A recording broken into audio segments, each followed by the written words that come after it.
5 सखाओं में एक सखा हुए कृष्णदास। कृष्णदास जी का स्वभाव ऐसा था कि उनके नेत्रों को जो भा जाए तो वो ये नहीं सोचते थे कि ये मुझे भाया है, वो सोचते थे मेरे लाल जी को भा गया है। उनके कानों को कुछ भा जाए स्वर, वो ये नहीं विचार करते थे कि कितना अच्छा है, मुझे बहुत अच्छा लगा, नहीं, मेरे ठाकुर जी को भाया है। हर स्थिति में अपने ठाकुर जी की इच्छा को प्रधानता देते थे। तो ग्रीष्म ऋतु का समय, गर्मी का समय, मन में भाव आया, कृष्णदास जी पौड़े हुए थे लेटे लेटे, तभी गर्मी लगी तो थोड़ा किसी वस्तु से पंखा कर रहे थे, गले में थोड़ी गर्मी लगी तो जलपान किया। उसके बाद विचार किया कोई ऐसा फल खाया जाए जिससे थोड़ी गर्मी शांत हो। तो मन में विचार आया, बोले जरूर ठाकुर जी को गर्मी लग रही है, इसीलिए मुझे गर्मी लग रही है। निकल गए महाराज बाजार में लेने के लिए खरबूज। जैसे ही पहुंचे तो महीने का पहला फल आया था। लेने के लिए जैसे ही पहुंचे, दुकानदार से जाके बोला भैया कितने का लगाया, भाव मोल करो।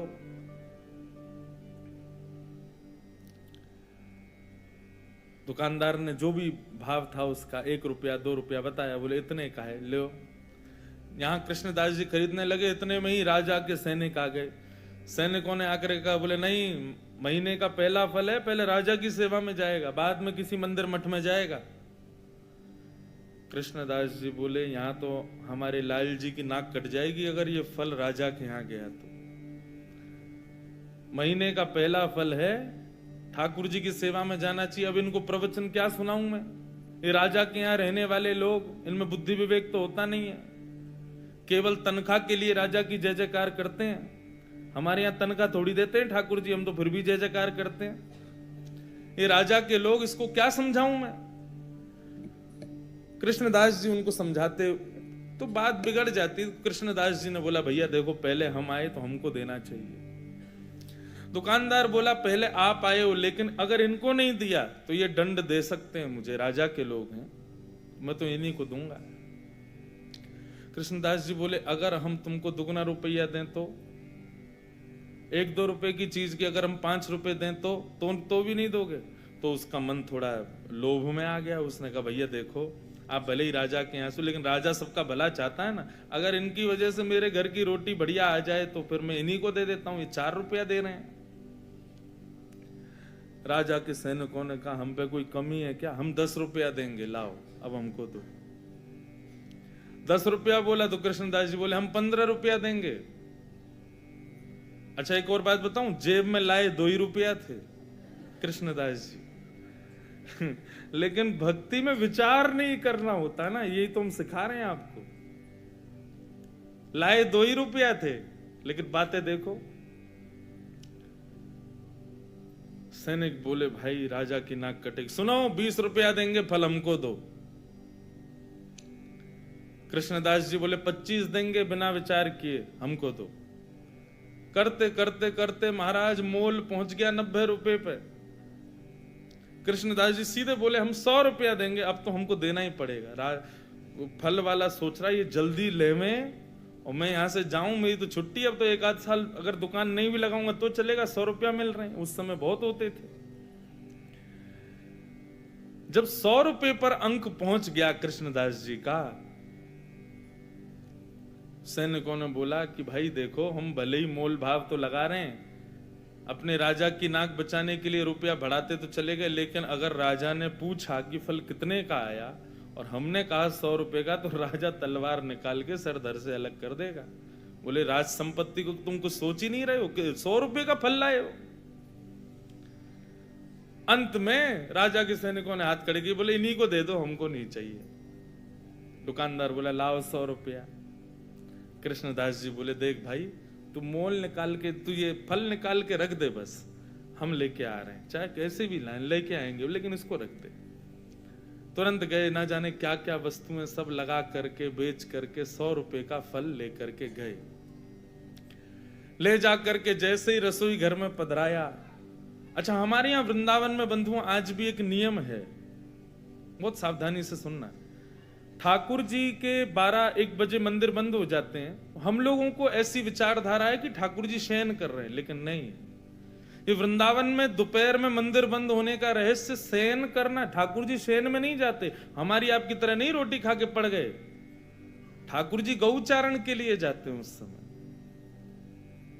तो कभी भी आज के बाद वृंदावन में ये हो कि भाई 12 बज गए 1 बजे, तो किसी से ये नहीं कहना ठाकुर जी शयन कर गए।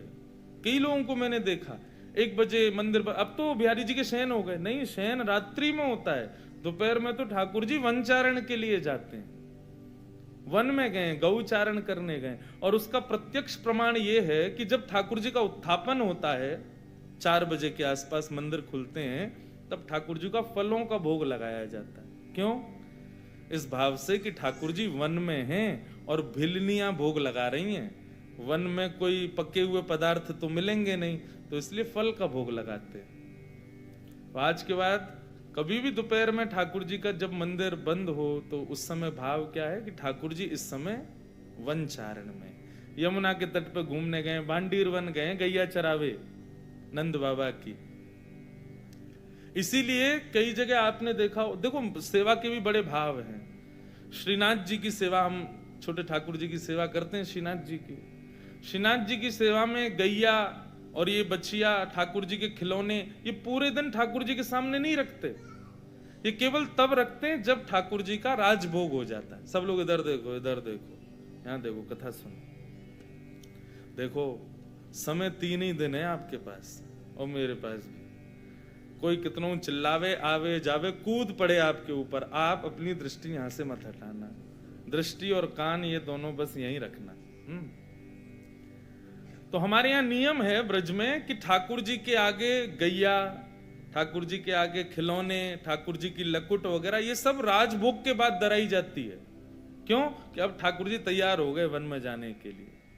तो आज भी नियम से सेवा वैसी चलती है। पूरे दिन गैया आदि नहीं रखते ठाकुर जी के आगे। और फिर हर मंदिर की व्यवस्थाएं अलग हैं। राधा रमन जी की अलग है, राधा वल्लभ जी की अलग है, बिहारी जी की अलग है, श्रीनाथ जी की अलग है, गोविंद देव जी की अलग है। पर सब जगह भाव यही है कि दोपहर में ठाकुर जी गौचारण के लिए जाते हैं। कृष्णदास जी दोपहर में फल ले आए, रसोई घर में लाके फल रख दिया। रसोईया जी को बता दिया जाके, बोले हमने जो है वहां रसोई घर में फल रखा है, अभी उत्थापन में ठाकुर जी को खरबूज का ही भोग लगाना।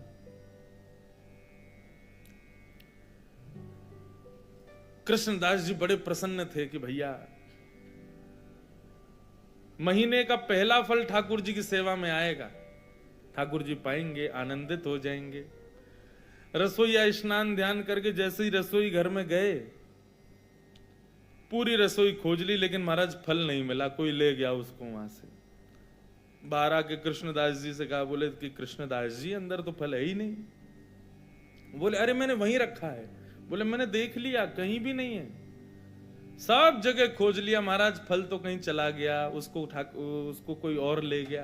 कृष्णदास जी बड़े व्याकुल हो गए। बोले एक तो मैं अपने लाला की नाक बचावे के काजे राजा के सिपाहियन से लड़ झगड़ के लायो, 2 रुपया के फल को 100 रुपया को लेके आयो, कितनी वस्तु बेच के आ गयो। इस बात का दुख नहीं कि इतना महंगा लाया, इस बात का दुख नहीं कि इतना लड़के लाया, इस बात का दुख कि ठाकुर जी उसको पा ना पाए, कोई और ले गया। बड़े दुखित बैठे थे मंदिर के अंदर। उत्थापन का समय अन्य फलों का भोग ठाकुर जी को लगा दिया, लेकिन कृष्णदास जी का मन बड़ा विचलित। पुजारी जी आए, बोले कोई बात नहीं, अब हमने अन्य फलों का भोग लगा दिया है, अब फिर कभी कृष्णदास जी, अब कृष्णदास जी किस किस को बताएं। अच्छा एक और बात बंधुओं, जो बात बात पे ये बताए ना, मैं तो ये करके लाया था, मैं तो इतनी मेहनत से लाया था, समझो उसको इस बात से चिंता नहीं कि ठाकुर जी ने धारण नहीं की, उसको इस बात की चिंता कि मैंने मेहनत की थी। कृष्णदास जी को ये चिंता ही नहीं थी कि मैंने कितना श्रम किया, उनको ये चिंता थी ठाकुर जी ने पाया नहीं। रोते रहे, सब समझाते रहे कृष्णदास जी को। उत्थापन का भोग जब अनोसर हुआ और पुजारी जी ने बाहर आकर के जैसे ही कपाट खोलने की घोषणा की, सब दर्शनार्थी खड़े हो गए। कृष्णदास जी के भी नेत्र लाल पड़े थे। जैसे ही कपाट खुले तो क्या पाया ठाकुर जी के उर्द बाहु के ऊपर वही फल रखा जाता जो कृष्णदास जी लेकर के आए थे। रसोईया लाता उससे पहले ठाकुर जी रसोई घर में जाके ले आए उस फल को और अपनी भुजा में ला करके धारण कर लिया। जैसे ये दृश्य कृष्णदास जी ने देखा, मूर्छित हो गए, भाव में प्रवेश कर गए और ठाकुर जी के बार बार बलैया लेने लगे। जय हो नाथ, साचो प्रियतम आप ही हो, बिन गोपाल को नहीं अपनो, जासों कीरत रहिए। सूरदास जी कहते हैं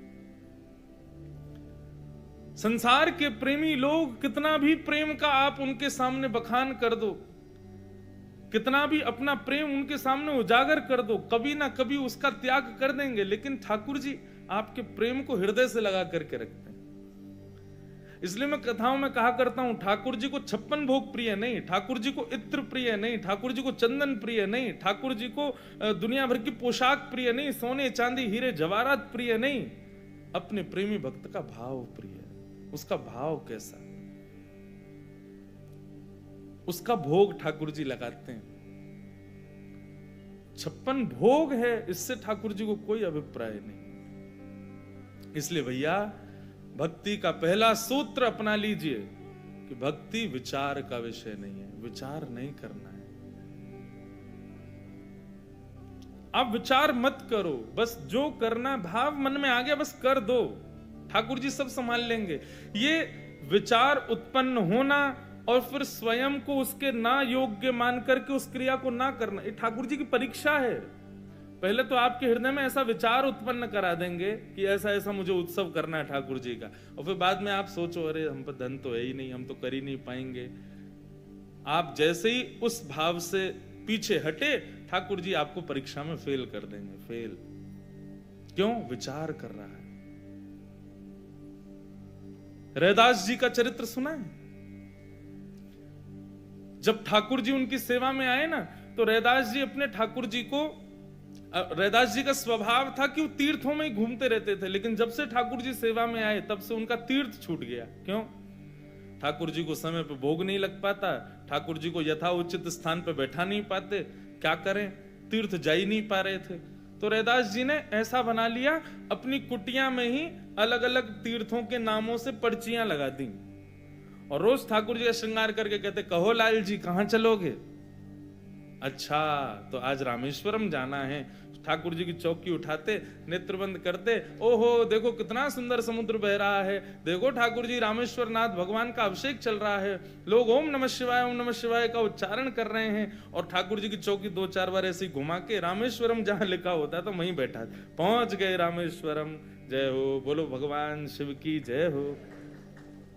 रामेश्वरम पहुंच गए ठाकुर जी, और फिर नेत्र बंद करके अपने ठाकुर जी को ही बताते, देखो ठाकुर जी अब हम धनुष कोड़ी पे घूम रहे हैं, अब देखो रामेश्वर भगवान के स्फटिक शिला के दर्शन कर रहे हैं, रामेश्वरम में कितने सारे कुएं हैं, हम उनमें स्नान कर रहे हैं, बैठे अपने गांव में हैं, अपनी कुटिया में हैं, लेकिन ठाकुर जी के प्रति भाव क्या रख रहे हैं कि हम रामेश्वरम में।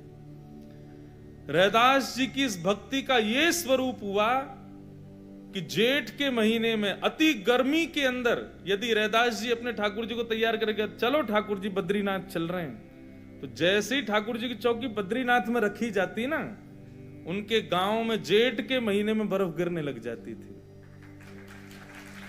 गांव के लोग जेठ के महीना में 100 लोड़ के घूमते।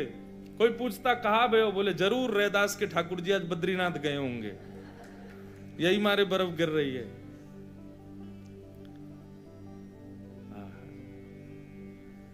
तो पहला सूत्र क्या है भक्ति का? विचार नहीं करना है। ठाकुर जी की सेवा है, ठाकुर जी का कोई सेवा प्रकल्प है, ठाकुर जी की सेवा में कोई वस्तु पधरानी है, उस पर विचार मत करो। बस जो प्रिय है ठाकुर जी को तुरंत ठाकुर जी को अर्पण करो।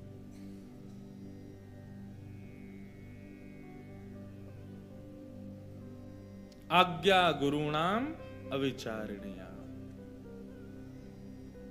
सूरदास जी गाते हैं, भरोसो दृढ़ इन चरणन केरो भरोसो, दृढ़ इन चरणन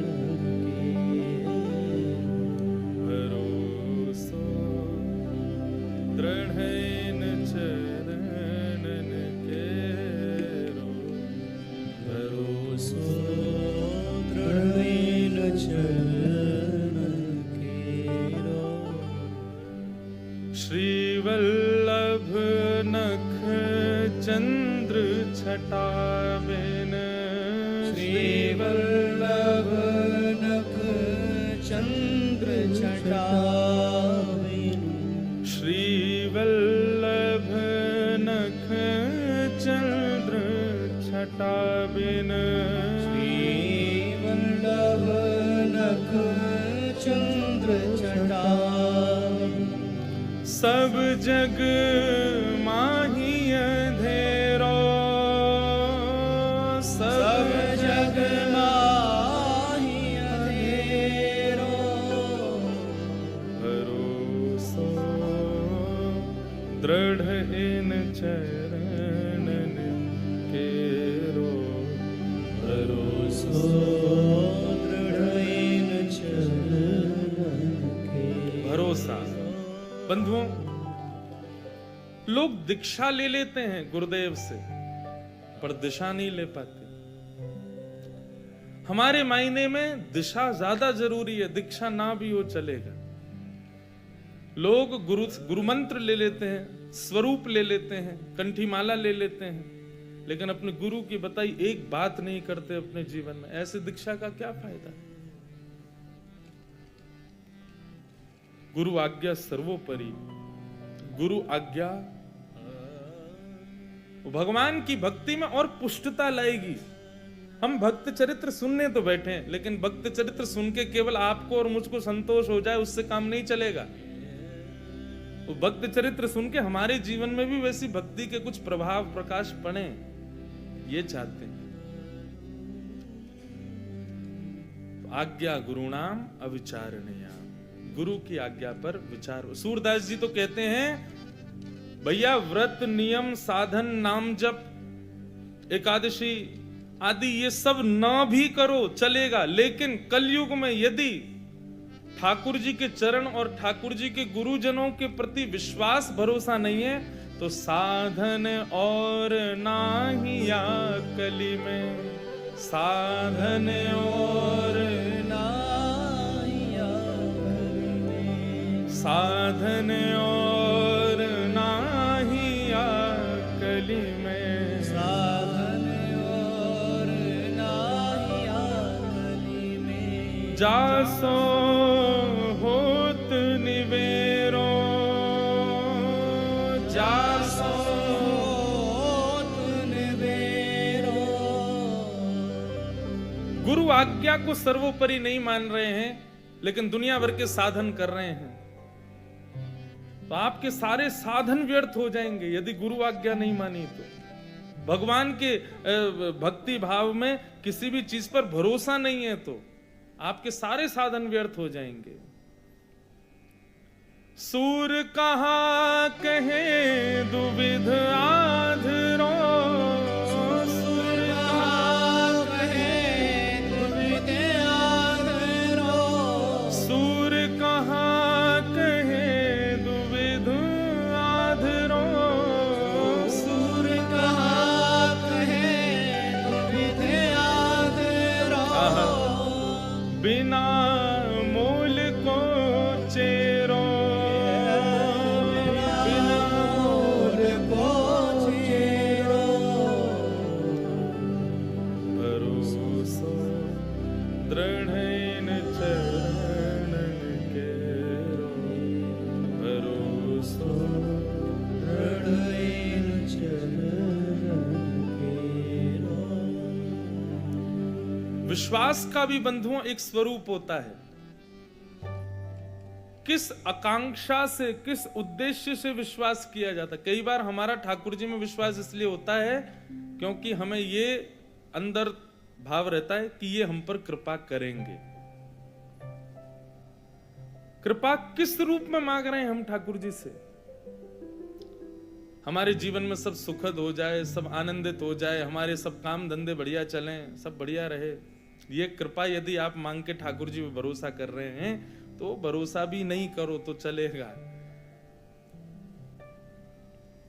गोपियां गोपी गीत में कहती हैं, अशुल्क दासिका, हम आपकी अशुल्क दासी, बिना मोल को चेरो। मतलब हमें आपसे कृपा की भी इच्छा नहीं है, आप हम पर रीझ हो, आप हम पर कृपा करो, हमको ये भी अभिलाषा नहीं है, कुछ नहीं, बस राजी रहो, प्रसन्न रहो, आनंद में रहो। भक्ति का बहुत बड़ा सूत्र है बंधुओं, ठाकुर जी से कोई मांगो मत, कुछ दो मत, बस आप प्रसन्न रहो, आपको जिसमें राजी हम उसमें राजी। तत्सुखे सुखित्वम। तो भक्ति विचार का विषय नहीं है, उसमें विचार मत करो, भरोसा रखो, जो चाहेंगे जैसे चाहेंगे सब पूर्ण होगा। गुरु के प्रति, ठाकुर जी के चरणों के प्रति दृढ़ विश्वास,